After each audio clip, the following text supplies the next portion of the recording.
The Newsround on Off the Ball. With UPMC Sports Surgery Clinic. When things don't move, rotate or bend like they used to, choose us to help you get back in action. This is News Talk. You're welcome back and you're welcome along to Thursday's Newsround. We're coming at you a little later than normal this evening because we felt we could only start tonight's show with the tragic story surrounding Diogo Jota and his brother Dio Silva, who were killed in a car accident in Spain. This, over the next few hours, is probably going to be one of those shows where tragedy sits alongside sport, and a lot of our conversations around sport feel particularly trivial, but that's what we're going to do anyway over the next 2.5 hours. After 8 o'clock, you're going to hear Brian O'Driscoll.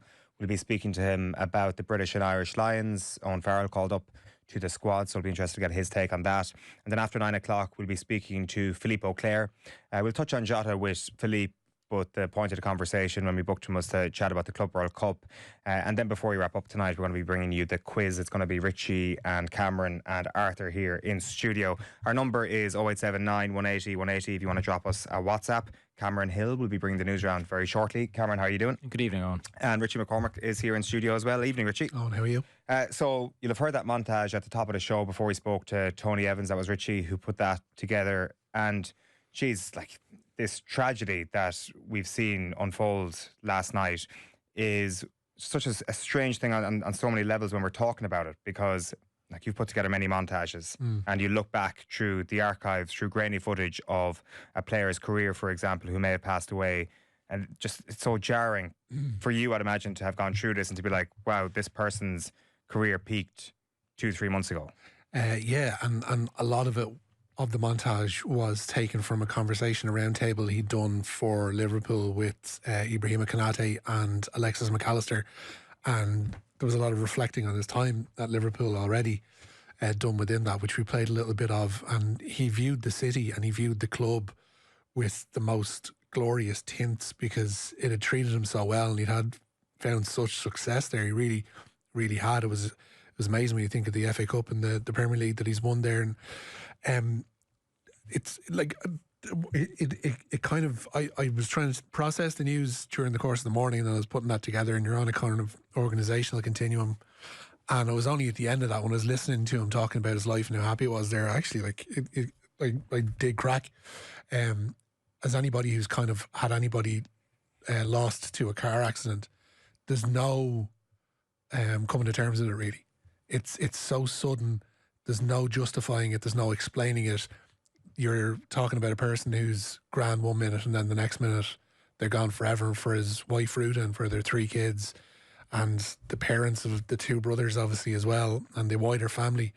It is an unimaginable and really deeply profound loss, and I just hope that they all have the strength to somehow continue. And I'm very sure that Liverpool as a football club, Liverpool as a city, the English football community as a whole, which has reacted brilliantly en masse in support of everybody, will do their utmost to make sure they're okay. But it is such a difficult thing to really come to terms with and get your head around. Definitely. It is your top story this evening, Cameron, the world of football, Liverpool Football Club reacting to this awful news.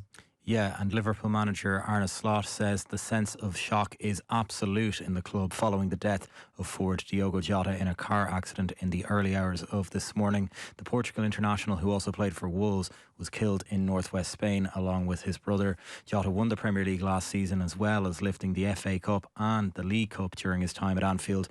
Former England defender and Liverpool defender Jamie Carragher says the news has shocked the footballing world.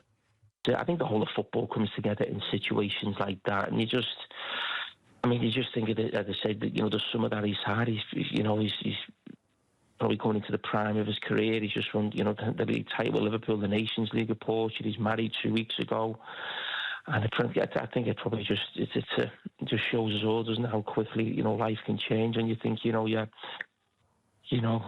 a summer he's had, what a time he's had, him and his family. Then you get this, devastating news that, his parents, his wife, friends and family have had in the last sort of few hours or so. You can't even comprehend it, really. And it probably makes us all step back a little bit, and take things in about, how important or how unimportant certain things are. Maybe football in itself is really. And we all get at times, myself included. You know, we get passionate about the game, we get heated about the game. But at times like this, you just think, for me, why, what for? You know, when you think of, you know, this, you know, what's happened to him, what it's going to mean for, you know, the people around him. Ex-Republic of Ireland manager Stephen Kenny also paid tribute to Jota this afternoon. A real shock. We did a lot of work on him because we played in the World Cup qualifiers in Portugal and in the Aviva. He was an important part of that team, and I think obviously he could play centre forward or off the left. Incredible finisher, and for such a man who, you know, he wasn't the tallest of players. He was brilliant in the air. He was actually one of their best. One of their most potent threats in the air. Obviously, they had Ruben Diaz and Cristiano Ronaldo, but Jota was nearly the next one, and he was brilliant in the air, and he was a real threat off any sort of cross into the box. I remember when he burst on the scene, first of all, with Wolves. You know, he did brilliantly. They got promoted. They did really well, and under Nuno at that time, and they got into the Premier League. Did so well, and Liverpool bought him, and he did brilliantly for Liverpool over the last few years.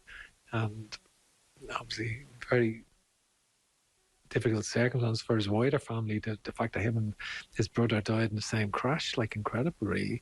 Incredibly sad story to get married, young children, family ahead, and then for your life to lose your life. You know, sad news. Yeah, Stephen Kenny speaking there. Tony Evans was with us earlier in the show. If you're just joining us, that podcast is available now for everyone to listen to. And we're going to touch on this again with Philippe Auclair after 9 o'clock on tonight's show. Quite jarring to put this right beside stuff that doesn't matter in comparison, Cameron, but that's what we're going to do, as I said, throughout the course of this evening. We'll move on to the golf. Yeah, day one of the Women's Irish Open at Carton House, and Emma Fleming is the leading Irish woman. She's 2 shots off the lead following her opening round today. She shot a 69 to sit on 4 under par, with Switzerland's Chiara Tamburlini and Blanca Fernandez of Spain, the joint leaders, on 6 under. Anna Foster and Anya Donegan both carded rounds of 71 to sit on 2 under par, while Lauren Walsh and Sarah Byrne head into the second round on 2 over. Leona Maguire finished the day on 1 under, but she's reasonably pleased with her start to the tournament. She spoke to our own Scarlett Heron following her first round. Yeah, played some really nice golf. Feel like I've left quite a few shots out there. Didn't take advantage of some of the shots on my back nine, but overall played really nice golf, and still an under par round to start off the week. Yeah, I think everyone would agree that you were very unlucky with a lot of shots just short of the hole. They were frustrating, were they? A little bit. I felt like I hit a lot of good putts. Had a nasty lip out on 3, hung over the hole on 10, hung over the hole on 12 as well, I think. So yeah, I mean, that's golf, but overall I'm happy with how I gave myself lots of chances, and maybe take more advantage of the par 5s tomorrow, hopefully. Meanwhile, on the PGA Tour, Seamus Power has started strong at the John Deere Classic. The Waterford native is 4 under after an opening round 67, leaving him 5 shots off the lead. The American Doug Keem is the clubhouse leader on 9 under Hill and Eoin. Now, Stephen Kenny, you'll have heard him there speaking about Diogo Jota. He was given a press conference ahead of tomorrow night's League of Ireland fixtures. Yeah, and he says his side need to bounce back after 2 weeks that couldn't have gone worse when St. Pat's face Bohemians tomorrow night. The Saints have just 2 points from their last 5 league games going into that Dublin derby at Richmond Park. With their UEFA Conference League campaign kicking off next week, defender Sean Hoare told our own David Wilson that they need to rediscover their form soon. There's a lot of games to go. As you've seen last year with Pats, you know, they put a run of 9 wins together, and look where I put them. They were challenging for the league after being, you know, third bottom 9 games before that. So it can turn, but at the same time, you know, games are running out as well. So we need to get our act together fast. Yeah, look, there is plenty of football to be played still. Bows are obviously doing quite well this season. They beat Rovers in the Dublin derby last Monday week. How important is it for your in front of your home fans that you kind of put things right and you come out of Richmond Park on Friday with 3 points? Yeah, it's huge. Like it would really turn the tide, as I was saying. You know, we're in need of results. They're on a good run of form. Since they beat us in Dalymount last, don't know when it was, but they got 2 really late goals. They've been flying. So yeah, look, hopefully we can turn it on tomorrow and you know, just take some momentum into Europe and into the league then. This is a game we're going to have live on Off the Ball tomorrow evening. Stephen Doyle and Owen Doyle are going to be at Richmond Park. I guess you have to be optimistic as a player, certainly when you're speaking to the media, but part of the reason why their incredible run led them into the title race last year was that the title race was a slow bicycle race, whereas this year you've got super-powered Shamrock Rovers. Yeah, it's going to be very, very difficult for Pats to find their way back into European contention, not only because of that dip in form that they've had up until this point, but because there have been several other boats that have risen alongside them, Bows being one of them. Like Derry, obviously, and Drogheda have been competing for European positions as well. Like, it's a very, like, this is why at the start of the league season, a lot of people might have been able to pick their champions. Nobody was really able to pick who was going down, at least not with any degree of certainty. Now, obviously, the picture has become a little bit clearer.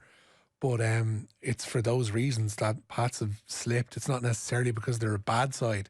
It's because if you do have that dip in form, it will start to cost you, because there are very, very good footballing sides, and Bows and Drogs and Derry have proved that. But Shamrock Rovers are going to take some catching. What's the St. Pat's Bows rivalry like? Keen, not where obviously the Bows Rovers rivalry is, not where I think especially now, if you see in relation to who was doing the most yapping as regards the Oasis jersey during the week, would probably have been a decent cohort of Shells fans online, I think. Right. It's fair to say. More Blur gang. To the point that they're now trying to get the murder capital on board to do a sponsorship. Really? They are, yeah, which is something. Yeah, it's like the Pats one, it'll always, just by nature, the fact it's, Fibsborough versus Inchicore and North versus South, it's going to be a little bit feisty, but it's not going to be as fraught as the others. So Rovers, UCD we hate the most, obviously, though. Obviously, that's the number one. Bloody students. It's a Classico, and then it's Rovers after that. Then it's Shells, and so is this like the friendly dub derby? No, you would never call any of them friendly. Not even close to it. No, having been in the away end a few times at Richmond Park, no, you wouldn't call those games friendly. There's nothing really approaching that either. Are you believing? I know, no. Okay. No, 100% not. And anybody who's asked me, and there are a lot of Bows fans dotted throughout the third floor here in Macaroni House, I've always been sceptical this season, and I will continue to be, because maybe Douglas James Taylor hits the ground running when we do find a lot of goals, but it has been that inability to put games to bed early. And granted, they have been the late Bows, etc., but you can't keep going to that well over and over and over again. You need to actually have games put to bed and sorted within an hour, otherwise you will start to drop points eventually. Is there a cautious optimism? Because at the start of the season, there is. To be honest with you, there is within some, and it's justified, because you're not second, third in the table by accident. You have actually performed well. I just would never get cocky about, especially a game about tomorrow, where you're just like, Pats have been in rubbish form, Bows have been okay. I look at the commentary for LOI TV and the Sligo game last week. There was a noticeable dip in the energy levels from the Rovers game, which was the Monday of that week, into the Friday. It's bound to have a cause and effect. But if you're a top level team and you're a team that is going for European places, you can't let that happen. Duff spoke about it regularly while he was still in charge of Shells. Those Friday, Monday back-to-backs are the ones that are going to make the difference between teams that are challenging for trophies and teams that ain't. And I still struggle to see how Bows cope with those Friday, Monday weeks. They're difficult beasts. They've now had obviously a week to prepare. They've got a new body in the door. Who knows? Where do you want to go next, Cameron? Well, Italy are up and running in Group B of the Women's Euro this evening. They earned a 1-0 win over Belgium in Sion. Later tonight, World Cup holders Spain take on Iberian rivals Portugal in Bern. That kicks off at 8 o'clock. Now, Ireland fullback Hugo Keenan finally looks set to make his debut for the Lions on the Australian tour this Saturday. Illness forced Keenan to withdraw from the team to play in the win against Queensland Reds yesterday, but he's been selected to start against the Waratahs in Sydney. Ty Byrne will captain the team in the second row alongside fellow Irishman James Ryan. Finlay Bealham, Josh van der Fleer and Mac Hansen are the other Ireland internationals included, while head coach Andy Farrell has called up Owen Farrell to replace the injured Elliot Daly. This is mad, isn't it? This is exactly what we wanted. I mean, if we look at this as a reality TV show, Owen Farrell being thrown into the mix, into the fray, is the best storyline we could possibly have hoped for. Yeah, I'd say, and a lot of the rugby journalists have pointed this out, there are others that have plied their trade within the UK and Ireland that might be looking at this selection and going, oh, what's all this about? Like, what if he had decided to stay in France? Is that call getting made? And just because he has decided to go back to Saracens, why, even though he hasn't yet played a game for Saracens in that second spell, why does that count towards his Lions selection? There is no disputing that Owen Farrell is an incredible player, and having him on a Lions tour is a massive benefit if he's fit to that squad. There are just others that might have been on the bubble there in terms of selection that might raise issue with it. But yeah, fair play. I'm sure it was a difficult phone call for Andy Farrell to make. Is there not precedent though? Because like Tyke Furlong, I would have put in the same camp as Owen Farrell, someone who hasn't really had a lot of game time this season, hasn't been firing on all cylinders, and getting over to Australia now, he's been pretty strong. No, there is, but we have to base it on what the Lions selection policy has been, and the players that are in France, like the Jack Willises of this world, that weren't tolerated for selection because they're of a purely French basis and they want to see them playing life like who knows? Look at what Gatlin did with his Wales call-ups because they were close by a couple of tours back. There's no rhyme or reason oftentimes to what it is. Again, you just have to underline, on his day, Owen Farrell is an incredible player and a massive asset to a Lions squad. The consistency, I guess, is the only thing you really ask for. Not that you can really quibble with it. It's bloody Owen Farrell. Yeah. Was he holidaying nearby? Do we know that? we don't know. We don't know, isn't it? We had ruled Jamie Osborne out yesterday just by into the fact that he's in Tbilisi, which feels like, it was not a rugby decision. Further away than you think. Having been there, it's a schlep. So closer to Australia than you think is. Actually, it's definitely it's in around that country. Yeah. But so, do you think that he has reason to be annoyed? It's fascinating because I think when we were having this conversation yesterday, we were racking our brains for back three options when Elliot Daly goes out, because he was a back three player in the eyes of Andy Farrell for this tour. We were just thinking about wingers and fullbacks, and all of a sudden a 10/12 walks into the picture. So interesting to consider what position Andy Farrell is or Owen Farrell is being seen as. Well, yeah, if you're picking between Owen Farrell and Finn Russell, I know who Johnny Sexton will be vouching for in that backroom team when those selection calls are being made. But I think probably in hindsight, Jamie Osborne not being taken out of a starting team for an Ireland team is probably the smart thing. Otherwise, there's going to be a lot of flies in the ointment when, I wouldn't imagine Paul O'Connell would be best pleased, given that most of the regular coaching team are already on the Lions, and then suddenly... And the media team, by the way, as well. And the media team, yeah. And a lot of the high-performance team and the guys in the background too. Photographers, everything. Yeah. It's mad. Yeah. And then suddenly, we'll also have Osborne. Is that okay? Anything that isn't nailed down to Ireland right now is just being poached.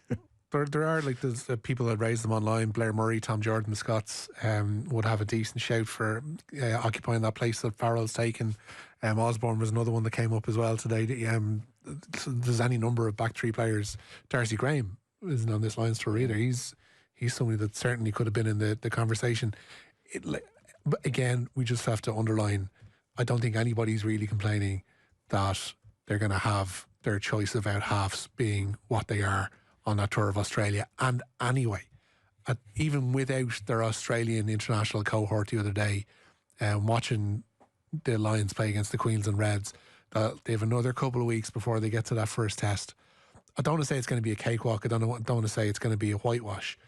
I would just say there is every reason to believe that with a couple more weeks' work, it is going to be a cakewalk / whitewash. You don't want to say it because this will be played back and this will make you look like a tit, and somebody on the roar.au is going to use this clip as pinning it to the dressing room wall. So I'll make it as boring as I can. Front of the Sydney Morning Herald with a clown nose on. All things being equal. Richie McCormack. Yeah. I'm going to be fielding phone calls from angry sports journalists in Australia about this, but yeah, I don't know. It's the enthusiasm. I think a lot of people are probably trying to talk up Australia, and they've some really good players. Joseph Suaalii is a generational talent for one. You're just asking for them for 3 weeks in a row to raise their level to somewhere that it's not, and that hasn't been over the course of the last year and a half, but certainly it's been rarer than not. Matt Williams was making the point yesterday that Andy Farrell has a couple of interesting political decisions to make, as in he can get away with going Irish in certain positions, but he's got to give a little back because of the idea of the perception of him being in favour of the Irish. Now he's got his own son in there. So is that like double political decision that he has to make? I don't know, like we'll be chatting to Brian. They're always there though for coaches, really, aren't they? And again, we come back to Gatland. And Gatland was somebody who just didn't seem to give him monkeys about that kind of thing. And sometimes it was to his benefit, sometimes it wasn't. Such is the nature of him being the head coach for multiple tours. It's when you're on your first as a head coach, I think that's when you really have to play the political game a little bit more, because you need to win matches, but you also need to show that this is an open playing field for everybody that you've brought. And that is in that respect, I really don't envy him. Really don't. No, he's got a couple of tricky calls to make, but I'm sure there's going to be more injuries, and some of them will ease up in terms of the decisions that is over the next couple of weeks as well. So Brian O'Driscoll coming up after 8 o'clock to give his take on that. Where do you want to take us next, Cameron? In round 3 of the men's singles, he hammered home favourite Dan Evans in a straight sets win on centre court today. 4th seed Jack Draper is out, so he has lost to the 2017 finalist Marin Cilic in 4 sets on number 1 court today. In the other games in the men's draw, so Yannick Sinner has just gone 2 sets to love up on Alexander Vukic on centre court. Ben Shelton is in action. He is taking on the Australian, I'll get his name up here in a second. An Australian player has... an Australian player is taking on Ben Shelton. Lions. Rinky Hijikata is in action there. They're in the opening set of that one. Alex de Minaur went through earlier. He beat Arthur Cazot of France, while in the women's draw, defending champion Barbara Krejcikova is through after beating Caroline Dolehide of the US in 3 sets. It was the same story for Iga Swiatek, the 8th seed, forced into a deciding set by American Katie McNally before eventually going through. So lots of action again on day 4. Swiatek the other day was snared for taking the towels from the court, basically, in the post-match interview on the BBC. They're just asking her, she's like, oh, so you got to make sure you take the towels and put them in your bag pretty quickly. And she's like, yeah, I have lots of friends and relatives who ask for towels from these tournaments, so I end up having to bring loads of them home. You're like, no way. So she's literally the person who steals the towels from the hotel. She's like takes the towels from Wimbledon / Roland Garros / the Billie Jean King Tennis Centre / the Rod Laver Arena, and on, and brings them home. But like, in fairness, wouldn't you? Yeah, totally. You're in that position. You also don't know how long you're going to be in the tournament, so you take as many towels as you get, because you mightn't have 14 towels and a trophy at the end of it. Free breakfast, free cable, free willy. There you go. Iga Swiatek, one of us is what I'd say. A text in here, does Richie believe Meath are back or just back for 2025? Back for 2025. I think this year with the rule changes is almost not akin to like COVID year, when obviously like Tip won the Munster title that year in the football. I think there is an element of that though about this year, whereby people are still kind of coming to grips with it. Certain managers are coming towards the end of their tenures, like Desi with Dublin, etc. Back, delighted to see it. Like, yeah, genuine. Like, first thing that occurred to me on Sunday last was, geez, I wish I could text my dad to talk about this, because it's the kind of thing that we haven't seen since they beat Dublin. That was a 2010 Leinster final. Yeah, like back and enjoying the ride for sure. Some serious young players though. Yeah, no, there are. 2 corner forwards played incredibly well. Even Brian Benton coming back in and doing what he's done. Like, can't argue with them. Like, it has come from nowhere when you consider the coaching shake-up just before the start of the championship, which has almost been forgotten now, and at the time seemed seismic. Like, people were going, oh, Christ, what's going on? This is going to be like going out in Leinster first rounds and not really competing for Sam Maguire and look at into an All-Ireland semi-final without a care in the world, which is dangerous for the opponents. To think what's possible. I think there's a very, very good chance for Meath in this semi-final. I can see why they're underdogs and Donegal are favourites, but like the proximity to Croke Park, there could be like... That's where Jim McGuinness is going to come from, isn't it? Yeah. Meath are closer to Croke Park, therefore yeah. They have the advantage. But they're not going to write the statement as the county board. The county board. But when whoever steps up, when, I don't know, Michael Murphy steps up for his first free into the Hill, whether it's the first half or the second half, there should be a wall of intimidation coming at him from behind that goal. Like the Hill looked incredible last Sunday. It was a 10-foot cutout of Mick Lyons. Yeah. Just threatening to chin you. I wouldn't be surprised if something like that happened. It was a beautiful sight. I carry one with me at all times. I always have the Dubs down as like the only county who can actually make the Hill turn into that. But to be fair to me, they absolutely can as well, as we saw last Sunday, and there should be a cauldron. It's ironic because I grew up on the Canal End as a Meath supporter, like being lifted over the railings and into the Canal End, the Davin Stand as it is now, and that being because obviously Dublin would be resident in the Hill, and even when I think back to the 91 semi-final against Roscommon that I was at, like we were in a fairly green and gold Canal End for that too. So like for me, it's still new to see the Hill in Meath colours. And to see it, as that intimidating force for the neighbouring county that isn't Dublin. So, again, enjoying the ride, bring on Donegal, we'll see where it takes us, but no means getting carried away. Yeah, I think that's a fairly steady political answer. Speaking, Robbie Brennan mouthpiece, Richie McCormack here, I think. The Newsround is here with UPMC Orthopaedic Care. When things don't move, rotate or bend like they used to, choose us to help you get back in action. John and Kildare's been in touch to say this time of year, anyone else just want to get all of their whites out and grab a racket. There's no other time of the year you'd be interested in tennis. But come Wimbledon, we're experts. First of all, no. And second of all, yeah. Do you want to give us one more story there, Cameron? Yeah, Waterford are on the lookout for a new senior football manager after the departure of Paul Shanky. The Meath native has decided not to take up the option of a third year with the team. All right, Cameron, thank you for that. Richie McCormack, thank you as well. We've got plenty more coming up over the course of the next couple of hours. We're going to take a break and bring you the League of Ireland pod next. Just a quick clip from that. That's available to listen to now, previewing tomorrow night's fixtures. After 8 o'clock, we'll have Brian O'Driscoll. And then after 9 o'clock, we're going to be joined by Philippe Auclair. And we're going to be bringing you the crappy quiz as well. Before all that,